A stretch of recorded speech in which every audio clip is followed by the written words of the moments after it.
Hello and welcome to Lorcana Villain. My name is Baker, and today we'll be talking all about the upcoming Set Championship, along with my recent attendance at an early influencer media exclusive tournament, which I won! Yeah, I'm as surprised as the rest of you, I'm not gonna lie. This video is going to be in two parts. The first part is going to be mostly scripted, because I want an air of professionalism about this video, along with the chaos that always is associated with my content. So yeah, you'll see me look at my page of notes quite a lot, and then towards the end we'll go into a more improvised bit where I'll just say some things. But yeah, we're going to talk all about the Set Championships. So if you didn't know, the Set Championships are taking place at select stores between April 19th and April 28th, and they're featuring some very special prizing. The top 4 players will be receiving an enchanted promo of Rockstar Stitch, which is just beautiful artwork. The day this was revealed, it took over the Lorcana community, and yeah, these stitches are only going to be available through Set Championships. Furthermore, the top 2 players are receiving an exclusive special playmat featuring the artwork of the enchanted Rockstar Stitch, with the first place mat also bearing the champion stamp to mark the accomplishment. So if those sound like prizes that you would like to win and you'd like to participate in a Set Championship, then check your local game store, but you can also use the store locator, which will be linked down below. But yeah, I was extremely lucky about 2 or 3 weeks ago to be contacted by Ravensburger and invited to an early influencer media Set Championship with prizing in accordance with what will be the standard for all the Set Championships. 8 players were invited to the Disney store in London to play 3 rounds of Swiss, best of 3, no top cut. It was scheduled between 1 PM and 6 PM. I got there early because British trains are anything but reliable. Around 12:45, the players started arriving, and we were greeted by a few members of the Ravensburger team who were so incredibly friendly, really welcoming. I got to meet fellow Lorcana content creator, Specky, who's an awesome guy and definitely someone that I recommend you subscribe to if you aren't already. I also got to meet Ross of PTCG Radio. I've been a big fan of Ross's and his Pokemon content for years, so getting to meet him and be at a media event with him was kind of mind-blowing. And there were 5 others that I wasn't previously familiar with, but everyone was really nice, and when people started sharing their accomplishments, I started to feel like a little bit of a black sheep, because these were all players with like big followings and a lot of achievements already. So this was all really new to me, but again, everyone was so nice and so supportive and so welcoming that I was perfectly comfortable pretty quickly. The players and the Ravensburg staff had a chat about the bright star that is Lorcana, and then our head judge Ben sat us down, talked us through the tournament structure that we'd be playing through for the day, paired us up, and we went straight into a best of 3 50-minute round 1. I played good old-fashioned Ruby Amethyst Control. I'll go through the entire list towards the end of the video. My first matchup, I was up against someone called Ed Templar, who I learned has had an amazing career so far as a presenter and a host for Yu-Gi-Oh!, Comic-Con in London, MegaCon, and done a bunch of voice acting as well. So we had quite similar interests, and we got on really well. Really awesome guy. And it was great to pick his brain, because obviously, like, hosting, casting, presenting, these are the sort of things that I want to be doing for Lorcana, so it was great to talk to him about his experience. Really nice guy, and yeah, I have a long history of acting, so we had a lot to talk about.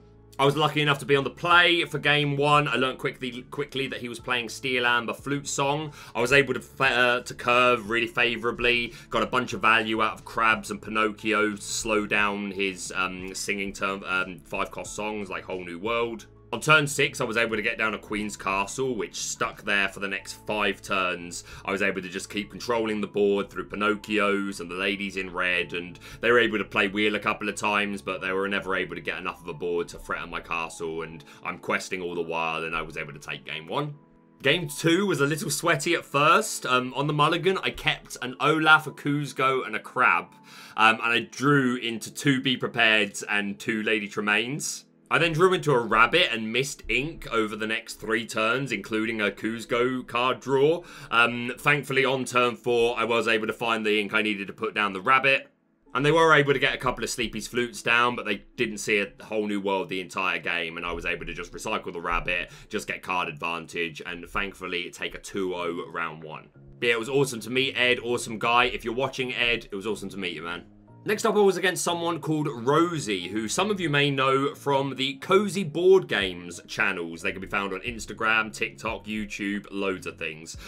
She was playing Emerald Amber Mufasa. I don't remember too much of these games. I remember she didn't get a very good hit off of her first Mufasa. I was once again able to curve really well, get a lot of value from, again, Crab and Pinocchio, MVPs of the day, along with Queen's Castle. And I took another 2-0 win. But Rosie, if you're watching, it was awesome meeting you. Thanks for the games.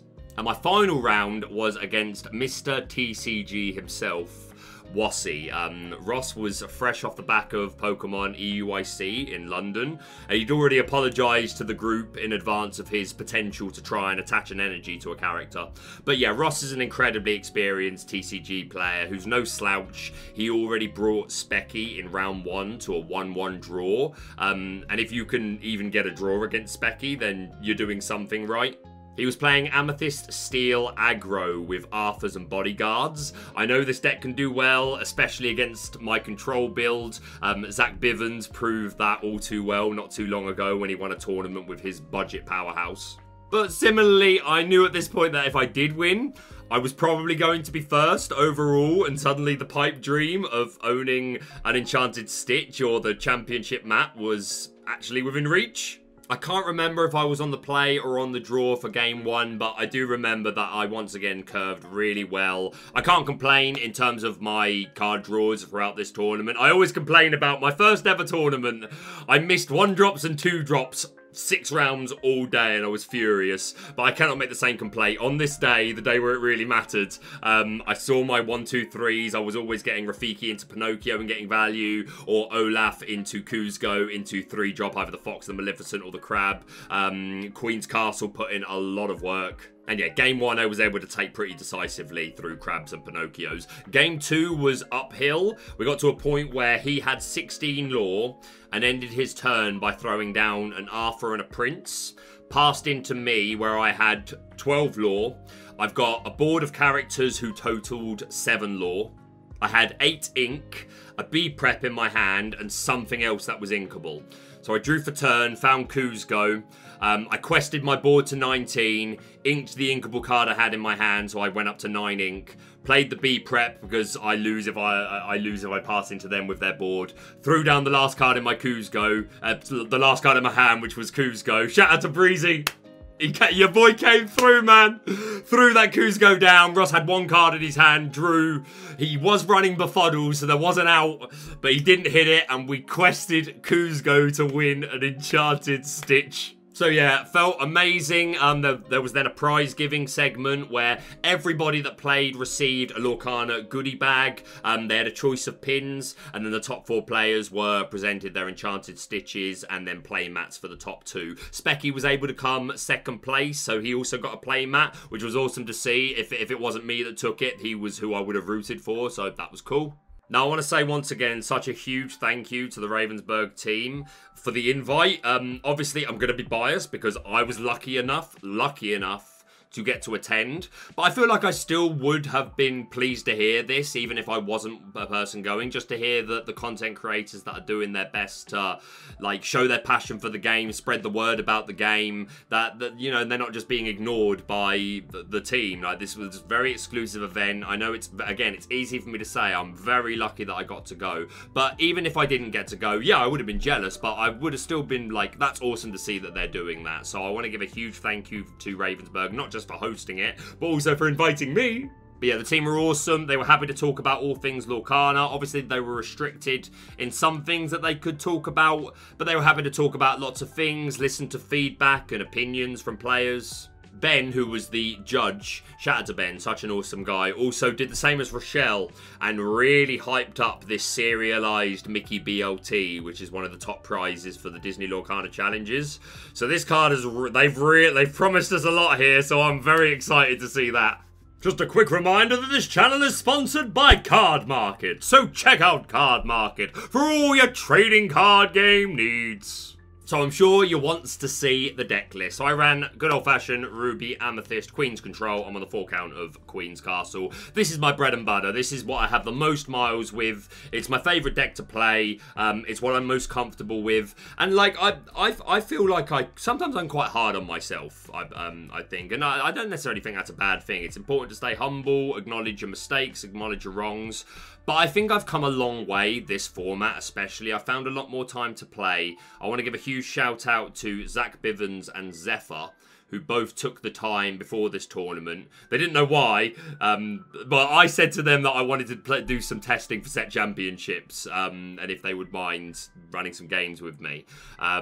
So yeah, they were both kind enough to sort of like, I didn't play against them. I just played on Hardcore Ladder, and they were sort of in the pilot seat, and they were there mostly for me to sort of like self-validation is the wrong way of putting it. And I suppose it's not really I say, this is what I kind of want to do. Do you think that's right? Are there lines I'm missing? How can I improve? And kind of like just get, yes, Baker, I agree. That is the right move, my friend. Or, well, maybe try this, Baker. Have you seen this line? So that's been really good for me. I think that's helped a lot. And again, not just to those two, but I've found the time to watch a lot. But I've always watched a lot of content, but there's been a lot of tournaments recently that I've taken the time to like watch every round. People like Artabax, Specky, Alphos, Zach Bivens, the list goes on. DeCandio, Forbidden Mountain, Lorcana Goon. Again, the list goes on and on and on of all these players that I watch, and I learn something from all of them, and I feel like that's really helped me to improve as a player. Like, I remember in my Yu-Gi-Oh days, like my first sort of year of the game, it was my first TCG. I didn't get it. I was far from a pro. And I remember there came a time, maybe it was 2 years in, it was a certain format. It was when Monarch started coming into the game, if you remember old school Yu-Gi-Oh.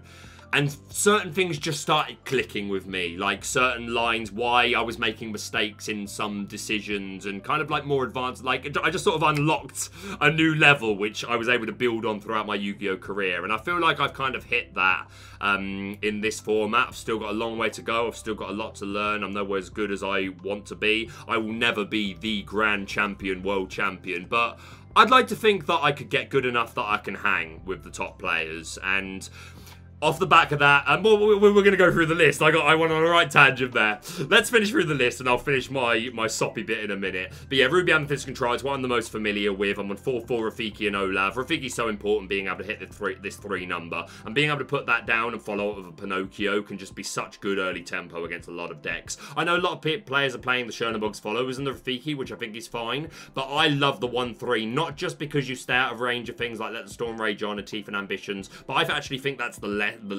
lesser of the reasons to play the 1-3. The main reason I like the 1-3 is you get so much more use out of it in combination with Crab. Like you can play the Crab, boost the Olaf, challenge, survive the hit. Next turn, bounce the Crab back to your hand, so his Challenger 3 ability goes again to Olaf, and then he gets another one off. Whereas the Chernobog wouldn't be able to do that. So that's one of the main reasons that I'm enjoying the 1-3s. I think 4 Kuzco is pretty. I wouldn't go less than 3. It felt good to have 4. You want that reliable turn 2 drop. You don't always want it to be Pinocchio, depending on what they did, and you don't even always want to go Snake. Like a lot of games, you just want to build wide. The Snake's still important. The Fox, obviously. 4 count and Maleficent. I think I definitely want at least 3. You need your draw. If you don't hit rabbits, then you just run out of gas so quickly. So yeah, I like this 3 Crab. This could be 4 at this point. Crab is like, it's one of the best cards. It really is like one of the MVPs of my run for sure. And again, just works so well with this lower end of our curve. Pinocchio is MVP of the entire day. At one point I was running 3 of these. I ended up deciding to go down to 2 because I wanted less uninkables, but I still think there's a really good argument to running 3 of these. They're so important so much of the time. 3 Stylish Surfer Mini I think is compulsory. I'm not running the Maui's Fish Hook. If you are in a mirror and they're not running Mini Stylish Surfer or the Fish Hook, what are they doing about this mini until turn 6? what they're doing. And a lot of decks aren't running the mini or the fish hook. Or again, if they just don't hit it, then you just get so much gas out of this mini. Plus, it is our way of being able to deal with opposing evasive in combination with crab. Obviously, 4 goat, 4 rabbit, 4 Maui is pretty standard. I want a 2-2 split of the ladies. During the first half of my testing, Lady Tremaine was at a 3 count. I still like the idea of a 3 count of Tremaine, especially because I'm not running any Maleficent Monstrous Dragons. After, like, I like her. Players better than me still play the Maleficent Dragon, so I completely respect it. But today was like, this tournament was absolutely the right call to not run her. It would have been far too slow whenever I was actually at a turn 9. I was always able to do more with my 9 ink in combination of Tremaine and bounce and play castle and move things to castle and things like that. So yeah, I'm happy with this, but I think this could go up to 3 Tremaine. I think it's important to have both. Sometimes you're going to be annoyed that you drew one and you really needed it to be the other. It's gonna happen, but at the end of the day, a 2-2 of both, you're still gonna see them. We can rebounce them, and I think they're still both important. 4 friends, 4 be prepared, nothing to see here. 4 Queen's Castle. I was always running 2. And it was Zephyr really that talked me into the 4, just because it is your best play against Sapphire Steel. Against Sapphire Steel, Queen's Castle does so much of the work. It's such a problem card for them. Again, I had no idea what sort of field I was going into. I didn't even know until the day that it was only 8 players. So I had no idea what to expect. Even though I didn't play against any Sapphire Steel, I still stand by the castles. They're just so good, man. Like, yeah, sure, they can be. You just need to be careful when you play them, because yeah, like you can get shut down by Maui plus something. But man, if it sticks, the work the castle puts in. So yeah, this is the happiest I have been with Format 3, Season 3, Chapter 3, Ruby Amethyst Control. Like, this is, like, there is not much I would change here. Like, you could argue the 3rd Pinocchio, the 3rd Tremaine, and I think you could argue the 4th Crab. And I think your flex spots, really, you could go to a 3 Maleficent, you could go to a 3 Kuzco. I guess you could probably go to the 3 Queen's Castle, but again, I wouldn't do that if I was going into, like, a 9-round Swiss, where I'm expecting a lot of Sapphire Steel. Like, any more than 3 rounds, I'd probably want the 4 Castle, but if you want this to be a flex spot, go ahead. To be honest, I would cut 1 Friends before Queen's Castle. Still such a good card. I still like running 4, but sometimes it is just ink. It's not always even your preference, but like, you could cut one of these if you want to, but there's not much else that I would flex. But yeah, now into the more unscripted part of the video. Just once again, a huge thank you. I know how lucky I am. I really, really, really, really, really, really, really, really do. And this is still all really new to me, really mind-blowing. I'm still having to remind myself of it on a daily basis and pinch myself.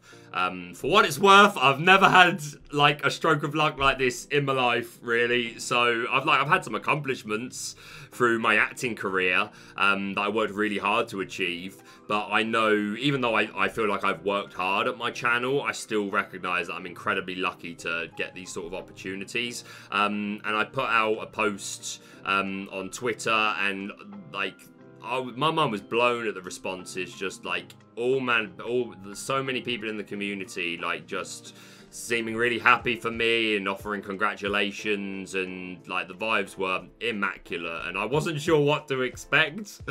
So yeah, that was kind of mind-blowing. And the Disney Lorcana Twitter account actually shared it, which if I knew they were going to do that, I would have done something about my face. I was not... That was literally just, I got home, I was like, I need to take a picture with this stitch and put it on social media. Anyway, doesn't matter. I'm honoured for it to have happened. Again, great to meet the other players. I also understand, yeah, I'm sure some people have said, yeah, if I was an 8-person tournament, then I could probably win an Enchanted Stitch too. And you're absolutely right. I realise, again, I really like, and again, no disrespect to the other players, had some really great games, but there's no, I'm not gonna lie, like, you can't pretend that an 8-person field is better odds than what most people will walk into. So I know that. I know it was probably my best chance to ever win an Enchanted Stitch. Acknowledged, but I'm happy with how I played. I'm really thrilled, and I'm thankful to everyone that has vocalised that they are thrilled for me.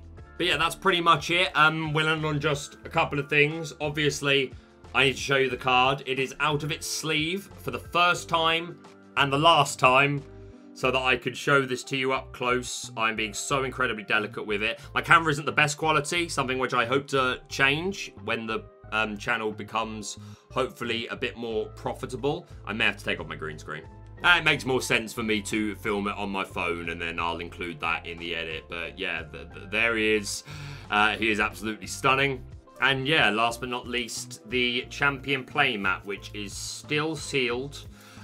These are parts of Lorcana history that I'm holding in my hand now. I've already had some people say, have you put it up on eBay yet?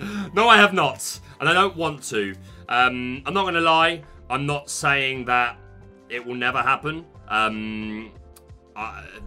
Let's put it this way. My hope is that the channel continues to grow to a point where I am earning a living wage. Because as it stands, I'm not really... Like, the bills get paid, but there's not a lot of play money at the end of a month for me. And there are things that I want to do. There are things that I want to do for my mum. If this is your first time seeing my channel, I live at home with my mum as a full-time carer for her. I've done that for the last 3 years after a 10-year acting career. So yeah, there are things that I want to do with her while she still can. So yeah, I'm hoping that the channel continues to grow and I can start to earn more of a living wage, so that I'm able to live a bit more of a comfortable life, give my mum a bit more of a comfortable life, but I don't want to have to part with this. I want to keep these forever. I'm very proud of them. Again, it's Lorcana history. I don't even know if I want to break this seal though. How many likes does this video need to get for me to break the seal on my next video? I don't know. Someone set a like goal and I'll consider it for a future video. But yeah, that's pretty much it from me for now. Again, a huge thank you to the Ravensburg team for inviting me. Thank you to the other players. It was a pleasure to meet you all. And if you are attending a set championship, then I wish you all the luck in the world. Now for 2 quick bits of admin. First of all, I am moving house in 2 days. I said this in a video a couple of weeks ago that this was upcoming. Unfortunately, for reasons that I'm not going to go into right now, my internet isn't going to be on at my new place for 5 days. Not getting into it. So annoyed. Anyway, there will be a pause in content. This video is going to come out. I will try and get one more video out if I can. There were 2 big tournaments over the weekend, Poland and another one. I will try and get my coverage of those lists out before my move. But whether I do or I don't, there will then be a small gap on the channel while I am moving and waiting for my internet to come back. So my apologies for that, but we'll be back as soon as we can. And last but not least, throughout the month of March, I had a giveaway going on the channel in association with Whatnot, who are sponsors for the channel, where if you signed up to Whatnot using my link and made a purchase with £10 off, then you'd be entered into a draw to win a Lorcana Trove. On the final day of the opportunity to enter, I thought there was only one person that had entered, so I made a community post saying so, like... I think there's only one person that's actually let me know that they've entered officially. But then my attention was brought to some comments that hadn't shown up for me. So there are 5 people total. I'm going to say straight away, of the 5 of you, whichever 4 of you do not win this, you are going to be automatically entered into my next giveaway, there'll be details about that coming up soon. After I've done my move, when content starts again in about a week, I will give some more details about my next giveaway. But yeah, if you are not the winner right here, then never fear, you're going to have another chance to win something. And you'll be automatically entered without having to do everything. So let's do the grand reveal. These are the 5 names. I'm using namepicker.net because it was the first thing that came up on Google. So we're going to pick a random name. Crispy Bacon, you are the winner of a Lorcana Trove. Congratulations to you. Thank you for your support. And thank you to all 5 of you for your support. Again, signing up to Whatnot and making a purchase and getting £10 off supports me directly. So huge thank you to you. To the 4 of you that weren't successful, I'm sorry that you didn't win this time. But as I said, you're going to be automatically entered into my next giveaway. Stay tuned on the channel for more details to do with that. And one last thing. I always do my best to stay humble with success, be supportive, be kind, be a positive role model, and I will continue to try and do that and be worthy of these opportunities that I've been handed. But I know there's some people out there who like a bit of drama. They don't want humble. They want a villain. So allow me to introduce myself. My name is the reigning, defending, undisputed Lorcana Set Champion. Lorcana